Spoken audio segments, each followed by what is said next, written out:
പ്രിയ പ്രേക്ഷകർക്ക് സീരിയൽ ന്യൂസിലേക്ക് സ്വാഗതം. കൂടുതൽ സീരിയൽ ന്യൂസുകൾ അതിവേഗം ലഭിക്കുന്നതിന് ഈ ചാനൽ സബ്സ്ക്രൈബ് ചെയ്യുക. ബെൽ ഐക്കൺ മറക്കാതെ ക്ലിക്ക് ചെയ്യുക. വീഡിയോ ഇഷ്ടമായി എങ്കിൽ ലൈക്ക് ചെയ്യാൻ മറക്കരുത്. ഗൗതമിന്റെ ഭാഗത്ത് നിന്ന് ഉണ്ടായ സംഭവം ആകെ ഞെട്ടിച്ചു കളഞ്ഞിരിക്കുകയാണ്. ഇപ്പോൾ നന്ദയെ ഒരിക്കലും തന്നെ സംശയിക്കുമെന്ന് ഞാൻ കരുതിയിരുന്നില്ല.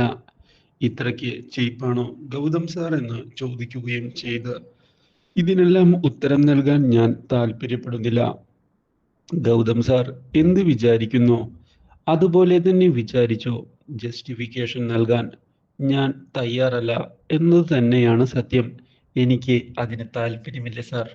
ഞാൻ വിചാരിച്ചത് ഞാൻ മനസ്സിൽ കൊണ്ട് നടന്നോളാം. സാറിനോട് പറഞ്ഞ് അത് വിശദീകരിക്കാൻ എനിക്ക് താല്പര്യം ഇല്ല എന്ന് അറിയിച്ചുകൊണ്ട് അവിടെ നിന്ന് പോയിരിക്കുകയാണ് ഇപ്പോൾ നന്ദ.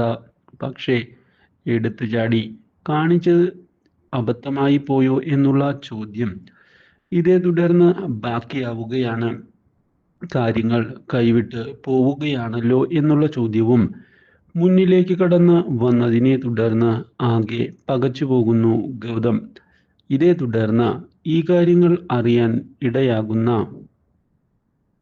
നിർമ്മൽ കാര്യങ്ങൾ ചെന്ന് കണ്ട് സംസാരിക്കണോ എന്ന് നന്ദയോട് ചോദിക്കുന്നു. എന്നാൽ നന്ദയാകട്ടെ വേണ്ട, എന്നെ ഇത്രയൊക്കെ മനസ്സിലാക്കാനേ അദ്ദേഹത്തിന് സാധിച്ചിട്ടുള്ളൂ.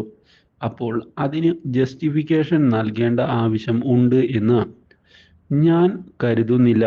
അതുകൊണ്ട് തന്നെ എനിക്ക് താല്പര്യവുമില്ല. എന്ത് വേണമെങ്കിലും ഗൗതം സാർ വിചാരിച്ചോട്ടെ എന്നുള്ള കാര്യം അറിയിച്ചിരിക്കുകയാണ്. പക്ഷേ ഇതൊക്കെ മനസ്സിലെടുത്ത് വെച്ചുകൊണ്ട് നടക്കാൻ തയ്യാറാകാത്ത നിർമ്മലാകട്ടെ ചെന്ന് കണ്ടിരിക്കുകയാണ് ഗൗതമിനെ.